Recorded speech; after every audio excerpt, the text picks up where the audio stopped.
ሰላም ጤና ይስጥልኝ የሙሉ ዩቲዩብ ቤተሰቦች እንደምን ከርማችኋል? ዛሬ ስለ ማንኮራፋት መንስኤዎችና መፍትሄዎች የተወሰኑ ነገሮች እናያለን። ለቻናላችን አዲስ ከሆኑ ሰብስክራይብ በማድረግ ቤተሰብ ይሁኑ። ማንኮራፋት የሚፈጠረው የላይኛው የመተንፈሻ አካሎቻችን ላይ በሚፈጠረው መርገብገብ ነው። ይሄውም እንቅልፍ ሲወስደን የምላስ፣ የአፍ፣ የጉሮሮና የመተንፈሻ ቱቦቻችን ጡንቻ ይላላል። በዚህ ጊዜ መተንፈስ እነዚህ አካላት እንዲርገበገቡ ያደርጋል። በዚህ ሁኔታ ማንኮራፋት ይፈጠራል። የማንኮራፋት መንስኤዎች። ማንኮራፋት አብዛኛውን ጊዜ አሳሳቢ የሆኑ መንስኤዎች የለውም፣ ግን ከዚህ በታች ያሉት እንደ ምክንያት ይጠቀሳሉ። አንደኛ፣ የአየር ማስተላለፊያ ቱቦዎች መደፈን፣ ለምሳሌ ኮአናል አትሪዥያ። ሁለተኛ፣ የመተንፈሻ ቱቦዎች መጥበብ።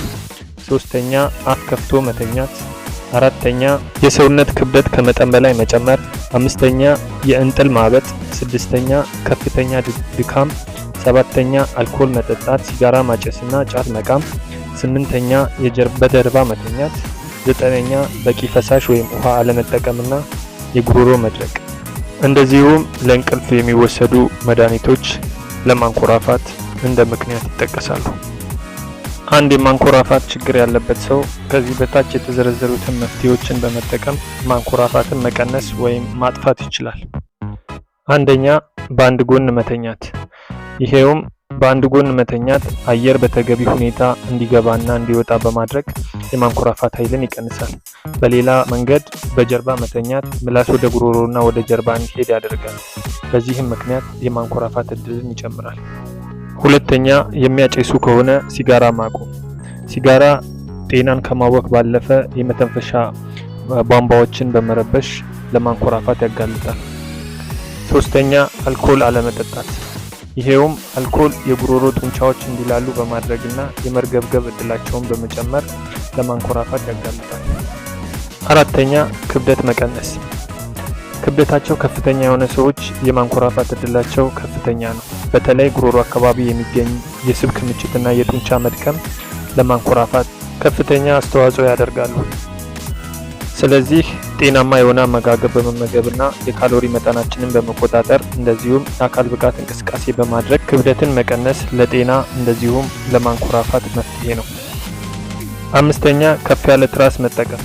ተጨማሪ ትራስ ጀርባ ቀና አድርጎ መተኛት የአየር ቧንቧዎች ይበልጥ እንዲከፈቱ ስለሚያደርግ የማንኮራፋት እድልን ሊቀንሱ ወይም ሊያጠፉ ይችላሉ። ስድስተኛ፣ የመተንፈሻ አካል አለርጂዎችን ማከም። የአንዳንድ ሰው ማንኮራፋት መንስኤ አለርጂ ሊሆን ስለሚችል በአግባቡ መታከም አለበት። ሰባተኛ፣ የእንቅልፍ መድኃኒቶችን አለመውሰድ። የእንቅልፍ መድኃኒቶች የጉሮሮ ጡንቻ በማላላት ይበልጥ እንድናንኮራፋ ያደርጋሉ። ስምንተኛ፣ አፍ ውስጥ የሚገቡ ኩሶችን መጠቀም። እነዚህ ኩሶች በእንቅልፍ ጊዜ ምላስ ወደ ጀርባ እንዳይወድቅና አፍ እንዳይከፈት ያደርጋሉ። በዚህም የማንኮራፋትን እድል ይቀንሳሉ። ዘጠነኛ፣ የአፍንጫ መድኃኒቶች። የተዘጋ ወይም ጠባብ አፍንጫ ለማንኮራፋት አንዱ መንስኤ ነው። ስለዚህ አፍንጫ ውስጥ የሚደረጉ ስፕሬዎች ወይም የሚነፉ መድኃኒቶች የማንኮራፋት እድልን ሊቀንሱ ይችላሉ። እንደዚሁም አፍንጫ ውስጥ የሚገቡ ቬንቶችና አገጭን የሚደግፉ መሳሪያዎች ማንኮራፋትን ለመቀነስ ያገለግላሉ። አስረኛ፣ የቀዶ ጥገና ሕክምና።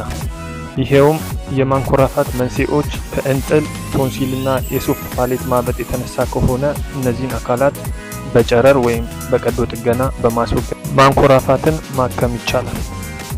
በመጨረሻም በቂ ውሃ በቀን ውስጥ በመጠጣት የምንተኛበትን ክፍል በማጽዳት ቅባት ያላቸው ምግቦችን በመቀነስና በቂ አካል እንቅስቃሴ